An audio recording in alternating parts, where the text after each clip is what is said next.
السلام علیکم ورحمۃ اللہ وبرکاتہ۔ امید ہے مزاج بخیر ہوں گے۔ ہوئے نامور بے نشاں کیسے کیسے، زمین کھا گئی آسماں کیسے کیسے۔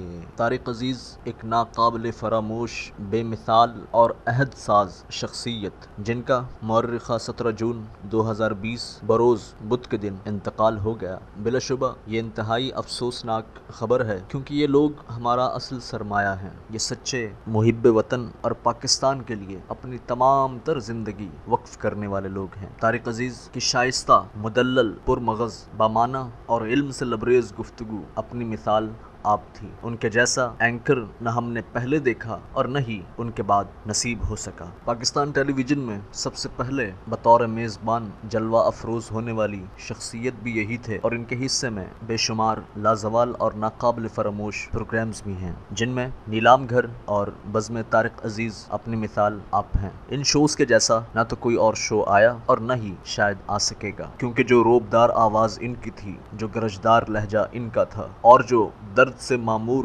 الفاظ ان کی زبان سے ادا ہوتے تھے، وہ کسی اور کے بس کی بات نہیں۔ جب وہ پروگرام شروع کرتے تھے تو کچھ اس ادا سے کرتے تھے کہ ابتدا ہے رب ذوالجلال کے بابرکت نام سے، جو دلوں کے بھید خوب جانتا ہے، دیکھتی آنکھوں سنتے کانوں کو طارق عزیز کا سلام۔ اور شو کے تمام تر سیگمنٹس یادگار اور لازوال تھے۔ ان کے بعد انعامی پروگرامز کا ایک تانتا بن گیا، لیکن جو معیار ان کے شو کا تھا اس سے کوئی نہ پہنچ سکا۔ وہ علم کی لائبریری تھے، وہ اشعار کے حافظ تھے، وہ گفتگو کے ماہر تھے، اور انداز کے ساتھ ساتھ لہجے کے ساحر تھے، جن کا سحر ریڈیو سے شروع ہوا اور پاکستان ٹیلی ویژن تک آیا، اور اس کے بعد 2020 تک برابر سر چڑھ کے بولتا رہا۔ کچھ جملے ایسے ہیں جو آج زبان زد عام ہو چکے ہیں، اور ان کے پیچھے اسی پروقار اور باروب شخصیت کی آواز کا کمال ہے کہ جس نے ان جملوں کو دوام بخشا، جیسے کہ جو کہوں گا سچ کے سوا کچھ نہیں کہوں گا، یا پھر ان کی زبان پر اکثر ازبر رہنے والا شعر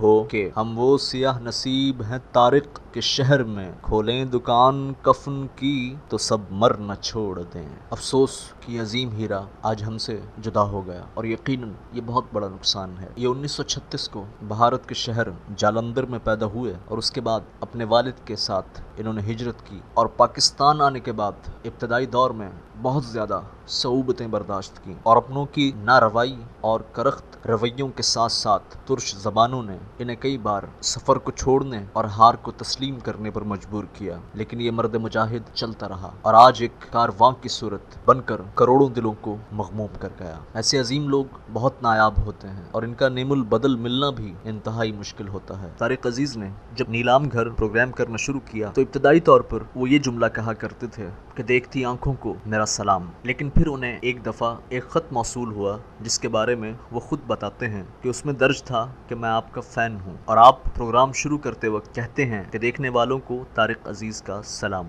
لیکن میں آنکھوں سے معذور ہوں اور میں آپ کو دیکھ نہیں سکتا، صرف سن سکتا ہوں، تو پھر آپ مجھے سلام کیوں نہیں کرتے؟ تو طارق عزیز کہتے ہیں اس خط کے بعد میں نے یہ کہنا شروع کیا کہ دیکھتی آنکھوں سنتے کانوں کو طارق عزیز کا سلام۔ یقیناً یہ رویے عظیم لوگوں کے ہوتے ہیں، اور طارق عزیز ایک عظیم شخصیت تھے، اللہ کریم انہیں غریق رحمت کرے۔ ان کے آخری 2 ٹویٹس ابھی میرے سامنے ہیں، جن میں سے ایک حالیہ خوف و ہراس سے بھرپور صورتحال کے بارے میں ہے۔ یہ لکھتے ہیں کہ یوں لگتا ہے کہ وقت تھم گیا ہے، رواں دواں زندگی رک گئی ہے، کئی دنوں سے بستر پر لیٹے لیٹے سوچ رہا ہوں کہ آزادانہ نقل و حرکت بھی مالک کی کتنی بڑی نعمت ہے، نہ جانے پرانا وقت کب لوٹ کے آتا ہے، ابھی تو کوئی امید نظر نہیں آ رہی۔ اور اس کے علاوہ ان کا ایک اور ٹویٹ جو کہ ان کے آخری 2 ٹویٹس میں سے ایک ہے، جس میں یہ کلمہ شہادت لکھتے ہیں، اشہد ان لا الہ الا اللہ وحدہ لا شریک لہ واشہد ان محمدا عبدہ ورسولہ۔ سچ پوچھیں تو جتنا دکھ مجھے طارق عزیز کے